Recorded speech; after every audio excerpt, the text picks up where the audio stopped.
Hello everyone, welcome back to my channel. क्या हाल है आप सभी लोगों का? आई होप आप सभी लोग ठीक होंगे। तो फ्रेंड्स, अगर आप 90s के किड हैं तो आज का वीडियो तो आप ही लोगों के लिए है, और नहीं है तो थोड़ी देर के लिए 90s के किड बन जाइए, क्योंकि आज मैं आपको उसी समय में लेकर के जा रही हूँ।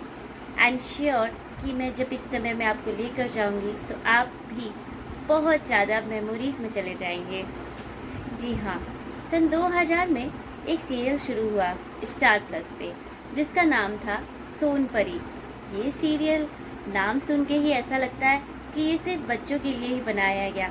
हालांकि सिर्फ बच्चों के लिए तो नहीं था, हर वर्ग के बच्चों को लेकर के बनाया गया। थोड़ा सीनियर सिटीजन्स भी थे इसमें, तो बड़े लोगों को भी पसंद आता था। अब वो ज़माना ही ऐसा था ना कि हर कोई सीरियल देखना पसंद करता था, क्योंकि बहुत नए नए तब केबल नेटवर्क्स चले थे, तो लोगों को इंटरेस्ट भी आता था देखने में। हर घर में धीरे धीरे केबल नेटवर्क्स की अच्छी शुरुआत हो गई थी। तो सन 2000 में जब ये शो स्टार्ट हुआ तो ये वीकेंड्स पर आया करता था। उससे साफ साफ पता चलता था कि ये बच्चों के प्रति सोच के बनाया गया है, क्योंकि ये बच्चों की वीकेंड्स पे छुट्टी होती है, तो ये सैटरडे और संडे को ये शो आया करता था। मैं अगर अपनी बात करूँ तो मैं सैटरडे संडे शो का बहुत वेट करती थी। जब ये शो शुरू हुआ तो मुझे सच में रोना आता था, और मैं जब देखती थी तो मुझे ऐसा लगता था कि वाओ, परी भी होती हैं। देखिए, हम लोग जब छोटे छोटे थे तो हमारी मम्मियाँ और पापा हम लोगों को कहानियाँ सुनाया करते थे परियों की। फिर धीरे धीरे हम लोगों के समय में थोड़ा स्टोरी बुक्स बहुत ज़्यादा इंटरेस्ट के साथ हम लोग पढ़ा करते थे, क्योंकि इतना टीवी भी इतना इंटरेस्ट के साथ उस समय में नहीं देखते थे जब हम लोग छोटे थे। तो स्टोरी बुक्स अपने समर वेकेशंस में पढ़ते थे, उसमें परियों की कहानियाँ बहुत हुआ करती थी। तो हम लोग कभी कभी फेरी टेल्स लेकर के आते थे जिसमें होती थी परियों की कहानियाँ, और अच्छी लगती थी पढ़ने में।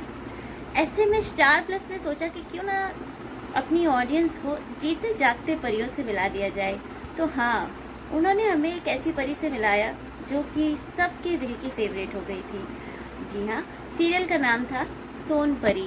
ये सीरियल मुझे इतना पसंद था कि मैं क्या बताऊँ। मतलब मैं उस वक्त के अपने समय में चली गई हूँ, और मुझे याद आता है कि जैसे रात के 8 बजते थे ना, तो ऐसा लगता था कि जल्दी से स्टार प्लस चैनल खोलो, और बाई चांस अगर उस टाइम पे लाइट नहीं आ रही होती थी तब तो मतलब ऐसा लगता था कि क्या करें, कैसे लाइट आ जाए और कैसे ये शो देख ले।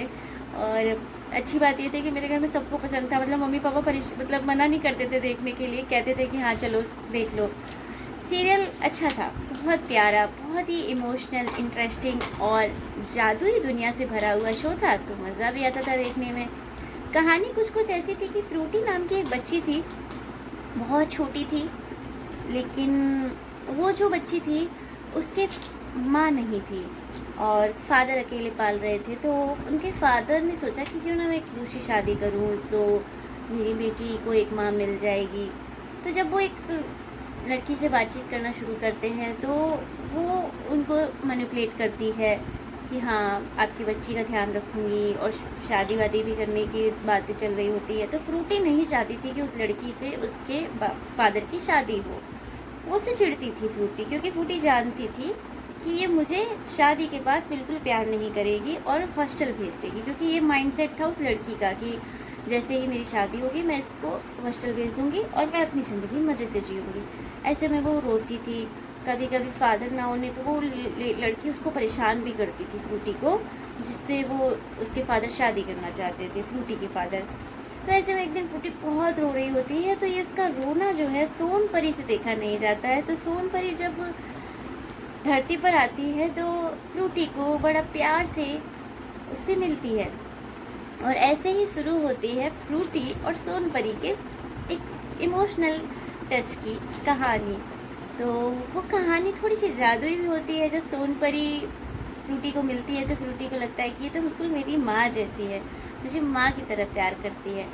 और फिर जो है सोनपरी क्या करती है कि उसके साथ में ना एक और कोई उसका हेल्प करने के लिए एक और होता था, उसका नाम याद नहीं आ रहा है मुझे क्या था, एक सीनियर था वो। उसको बोलती थी कि बिल्कुल नाम नहीं याद आ रहा उस कैरेक्टर का। वो भी सोनपरी के साथ में रहता था और बोलता था, उसका जादू हमेशा फेल होता था, ध्यान ही नहीं आ रहा उसका नाम यार क्या था। और वो उसमें बोलती थी सोनपरी, जब भी कुछ जादू करती थी तो बोलती थी इट्टू बिट्टू झिमपतूता, ऐसे कुछ बोलती थी और मैजिक हो जाता था। बहुत मज़ा आता था यार उस शो देखने में। मैं क्या ही बताऊँ, मुझे ना वो समय याद आ रहा है तो मैं उसी जोन में जा रही हूँ। ये शोज़ सिर्फ शोज़ नहीं थे उस टाइम पे, ये हमारे इमोशंस थे और हम इनको देखना सच में पसंद करते थे। मैं अगर अपनी बात करूँ तो मुझे बहुत ज़्यादा इंटरेस्ट आता था इस शो को देखने में। और मेरे आसपास भी ना इसके गाना बजा करता था, सोना सोना सोन परी रे, ऐसे करके जब बजता था तो बहुत दुख लगता था। फिर थोड़े टाइम टाइम का इसका टाइटल सॉन्ग चेंज हो गया था और बोले देखो आई आई आई सोना सोन परी आई। बहुत अच्छा लगता था सुनने में यार। मतलब मैं क्या ही कितना एक्सप्लेन करूँ, मुझे समझ नहीं आ रहा अपनी फीलिंग्स किस तरह से एक्सप्रेस करूँ।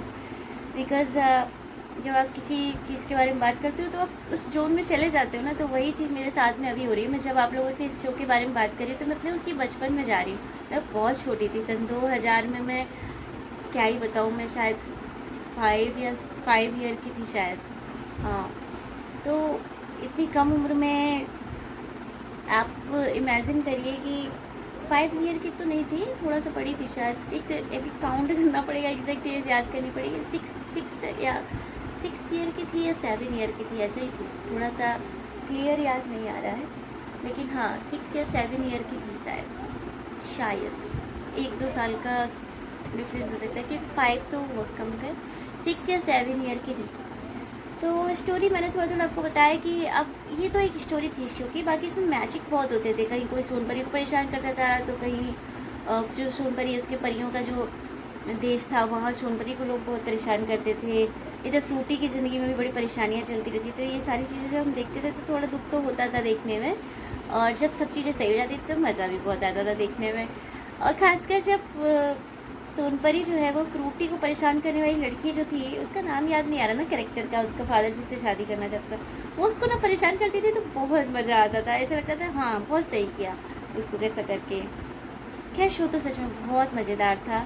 तो मुझे अचानक से याद आया कि उस टाइम पर ना शोज़ अगर आते थे तो हर जनरेशन को ध्यान में रख कर के बनाए जाते थे, तो सब लोग देखते थे मज़े से। जैसे स्टार प्लस जो आज के टाइम में फैमिली चैनल बन चुका है, फैमिली चैनल वो उस समय में भी था, लेकिन अगर आप देखें तो वो उस वक्त स्टार प्लस हर वर्ग के बारे में सोचता था, चाहे फिर वो सीनियर्स हों या यंग लोग हों या फिर छोटे छोटे बच्चे हों, सबके लिए कुछ ना कुछ बनाते थे ये लोग शोज़। लेकिन आज के टाइम में अगर देखा जाए तो शोज़ इतने चेंज हो चुके हैं कि शोज़ तो इतने आने लगे हैं, पूरा मंडे टू सैटरडे आते हैं, लेकिन एक भी सीरियल ऐसा नहीं होता जो बच्चों के मतलब बच्चों के मुताबिक बनाया जाए। जैसे हम ये कह सकें कि हाँ ये सिर्फ बच्चों के लिए है, इसे देख के बच्चों को अच्छा लगेगा। पहले बहुत सारे ऐसे सीरियल्स थे जो बच्चों को पसंद आते थे, जैसे कि करिश्मा का करिश्मा, और कोई है विकराल और घबराल। इस टाइप के शोज़ बहुत हमने देखे हैं। मतलब मैं कितने नाम लूँ आपको कि जो बच्चों को पसंद आते थे उस टाइम पे। Shakalaka boom boom, Shakalaka boom boom की भी बात करेंगे कभी किसी दिन। ओ तो ये सब शोज़ जब उस पर आए हैं ना स्टार प्लस पे, तो हमने पसंद किए हैं।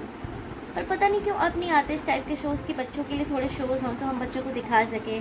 अब तो बस सिर्फ और सिर्फ अनुपमा यंग शोज़ आते रहते हैं। मतलब कभी घूमे किसी के प्यार में, कभी कोई सीरियल, कभी कोई सीरियल। लेकिन जो वो ज़माना था ना, जब हमने सन 2000 के टाइम में जो सीरियल्स देखे हैं, क्या उस टाइम पे मतलब स्टार प्लस अच्छा नहीं चलता था? उस टाइम भी बहुत अच्छा चलता था सन 2000 में तो, क्योंकि सास भी कभी बहू थी, कहानी घर घर की, कसौटी ज़िंदगी की, इस टाइप के शोज स्टार्ट हुए हैं।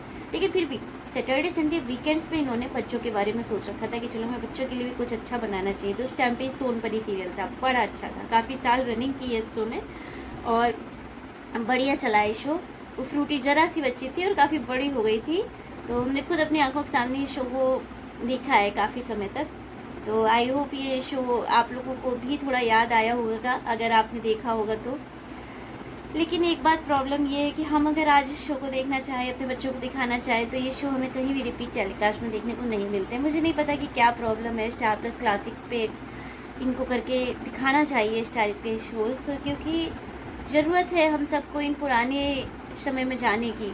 जो आज की जो भागदौड़ भरी ज़िंदगी है, इसमें अगर अपना पुराना समय जीने को मिल जाए तो हर कोई खुश होगा। तो मुझे ऐसा लगता है कि एक बार सोचना चाहिए स्टार प्लस वालों को कि भाई उन शोज़ को भी दोबारा रीरन करो और नहीं कर सकते तो जियो हॉटस्टार पे अपलोड कर दो ताकि हम कभी चाहे तो देख सके उसको।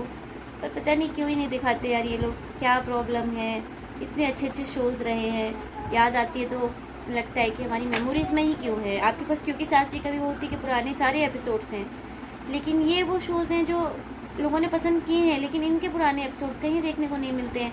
I don't know why, what is the reason behind it, but मैं यही बोलूँगी कि हम ऑडियंस के जहन में ये शोज़ आज भी हैं, और अगर ये अपलोड हों तो हम ज़रूर देखेंगे, अपने बच्चों को दिखाएंगे, है ना। तो भाई हम लोग बड़े हो गए हैं, हमारे बच्चे हो गए, तो क्या हम उनको नहीं दिखा सकते? हम उनको दिखा सकते कि देखो ये परी का शो है, वो भी मन से देखेंगे।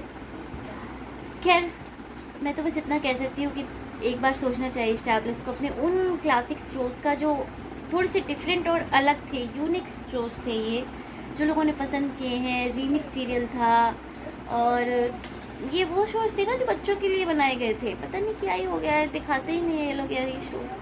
कभी जियो हॉटस्टार पर देखना चाहो तो देखने को नहीं मिलते।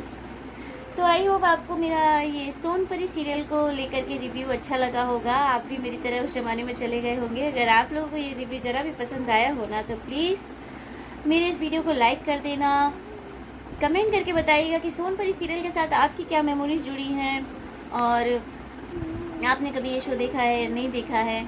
मिलती हूँ नेक्स्ट रिव्यू में। बस आपसे एक रिक्वेस्ट और कर सकती हूँ, चैनल पर नए हो तो प्लीज़ सब्सक्राइब कर लेना, बहुत कम सब्सक्राइबर्स हैं, और मैं चाहती हूँ कि मेरे जल्दी से जल्दी 1K हो जाए। बहुत टाइम लगता है यार, मेरे लिए जब से यूट्यूब पे आई हूँ मैं सोच रही थी कि जल्दी हो जाएंगे, क्योंकि मैं कुछ अच्छा सोच रही हूँ, कुछ अच्छे टॉपिक्स पे डिस्कशन करती हूँ, लेकिन पता नहीं क्या ही है यार, बड़ा टाइम लगता है लोगों को सब्सक्राइब करने में। मैं तो, मुझे अगर किसी के वीडियोस अच्छे लगते ना, मैं तो तुरंत सब्सक्राइब कर लेती हूँ मैं, लेकिन पता नहीं क्या ही मेरे, शायद मेरे वीडियोस लोगों को पसंद नहीं आते। हालांकि आप लोग देखते हैं, इंटरेस्ट भी लेते हैं, लेकिन आप लोग सब्सक्राइब नहीं करते हो। बस इतनी सी रिक्वेस्ट है यार, सब्सक्राइब कर लो और वीडियो लाइक कर दो। कमेंट करके बताइएगा कहाँ से मेरे वीडियोस देखते हैं, और सोनपरी सीरियल को लेकर के आपके क्या ओपिनियन है, आप भी इसे दोबारा देखना चाहते हो या नहीं, ये सारी चीज़ें आप मुझे ज़रूर बताइएगा। मिलते हैं नेक्स्ट रिव्यू में, बाय बाय।